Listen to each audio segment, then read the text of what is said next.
দেখো দেখো দেখো, যদি দুটো বৃত্ত পরস্পরকে স্পর্শ করে, স্পর্শ বিন্দুটির সংযোজক রেখাংশের উপর অবস্থিত। আচ্ছা, এটা প্রমাণ করার জন্য দুটো বৃত্ত অঙ্কন করা খুব প্রয়োজন। তো দুটো বৃত্ত, প্রথম একটা বৃত্ত অঙ্কন করলাম, আর একটা বৃত্ত অঙ্কন করলাম।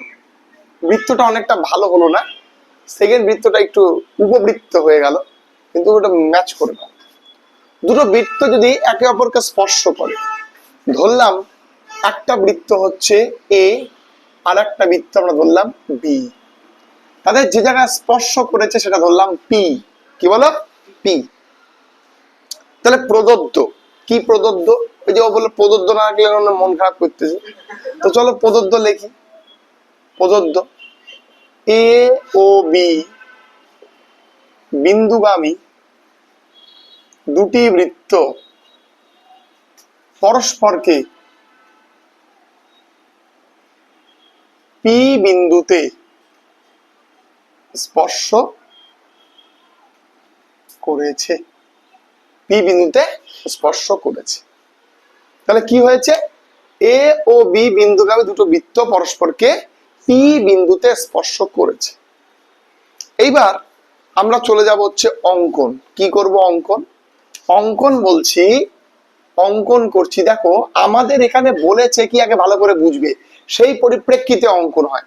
প্রতিটা উপপাদ্যের আগেই অঙ্কন থাকে, অঙ্কন লেখা থাকে, কিন্তু অঙ্কন দিয়ে কিন্তু প্রমাণ হয় না, প্রমাণ দিয়ে অঙ্কন হয়।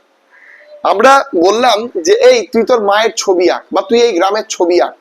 আমি প্রথমে আঁকতে বললাম বলে তো তুমি আঁকবে। তো এখানে অঙ্কনটা পরে হবে, আগে ভাব কি করতে চাইছো, তারপর হবে। এখানে দেখো বলেছে স্পর্শ বিন্দু সংযোজক রেখাংশ কেমন করে তৈরি হবে? এ থেকে পি এর সঙ্গে যোগ করো, তাহলে লিখবে এ ও পি বিন্দু যোগ করলাম, এবং আবার কি পি এর সঙ্গে বি বিন্দু যোগ করলাম।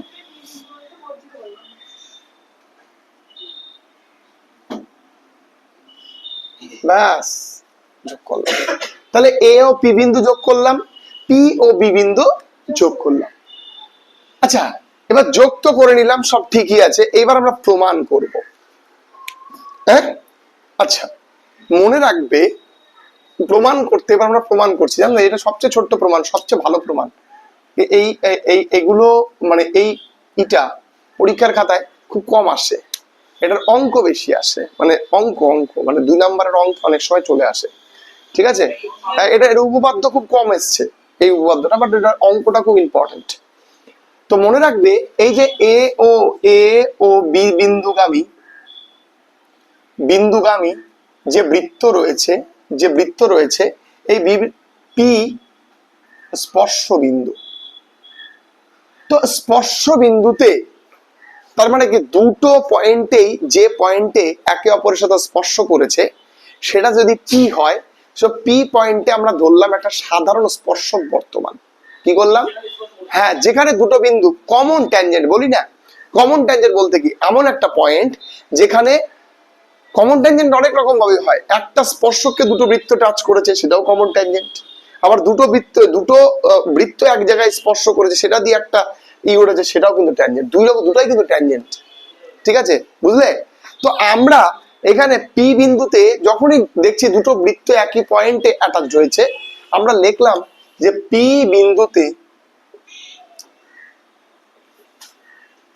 বিন্দুতে একটি সাধারণ স্পর্শক বর্তমান। কি বলো? সাধারণ স্পর্শক বর্তমান। আচ্ছা, সাধারণ স্পর্শক বর্তমান, তো সাধারণ স্পর্শকটা কি? ছবিটা আঁকি। এই দেখো, এটা হচ্ছে এস, এটা হচ্ছে টি। হ্যাঁ, তাহলে এস টি হলো একটি সাধারণ স্পর্শক। এটা অঙ্কনে লেখা যাবে না, হ্যাঁ, তার কারণ এবার তুমি লিখতে পারো, তুমি যদি অঙ্কনের মধ্যে অ্যাটাচ করো, তাতে দেখো এগুলোতে কাটবে না।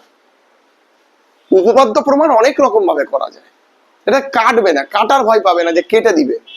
ঠিক আছে, যদি তোমরা ভিডিওটা অপরিষ্কার দেখতে পাও, রেজলিউশন বাড়িয়ে নাও। ঠিক আছে, ওখানে দেখো সেটিংস অপশন রয়েছে ওপরের দিকে, তুমি ওখান থেকে পাবে। চলো, তাহলে এসটি হচ্ছে একটা সাধারণ স্পর্শক। আচ্ছা, যদি কনসেপ্ট ক্লিয়ার কিনা বল। আচ্ছা, সাধারণ স্পর্শক যেখানে আছে, তাহলে তুমি বলতে পারো না যে আমরা চিত্রানুযায়ী চিত্র দেখে আমরা বলতে পারি যে এসটি যদি সাধারণ স্পর্শক হয়, এপি এসটির ওপর লম্ব।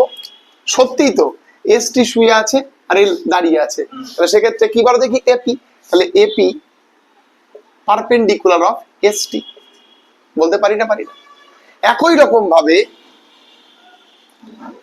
রকম ভাবে আমরা আবার বলতে পারি, কি বলো দেখি, পিবি কার উপর লম্ব? পিবি এসটির উপর লম্ব। আমরা বলতে পারি না? পারি না, বলো। পিবিও এসটির উপরে লম্ব। কেন? এগুলা কেন বলতে পারলাম? তার কারণ এইটা বলতে পারলাম, তার কারণ এ কেন্দ্রীয় বৃত্তের পি হচ্ছে স্পর্শ বিন্দু, তাই না? আর এটা বলতে পারলাম বি কেন্দ্রীয় বৃত্তের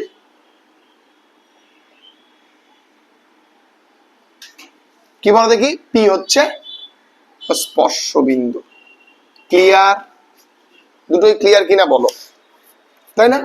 তো দেখো, দুটো কনসেপ্ট উঠে আসলো, যে এপি এসটি এর উপর লম্ব, আবার উঠে আসলো পিবি এসটি এর উপর লম্ব। তার মানে একে অপরের উপরে কি দাঁড়ালো? তার মানে যদি এইরকম একটা লম্ব থাকে এসটি, এটা এসটি হয়, এবং এদিক থেকে আমরা বলছি এটা এপি, আবার এখান থেকে আমরা বলছি এ পি, আবার আমরা বলতে পারছি পিবি, তাই না?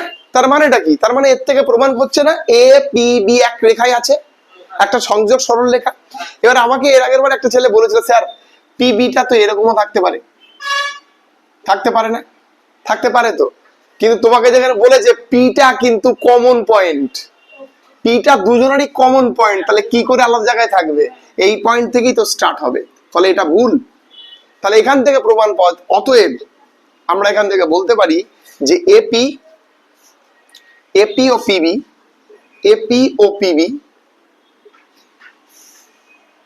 পি বিন্দুতেই এসটি এর উপর কি বল দেখি, লম্ব।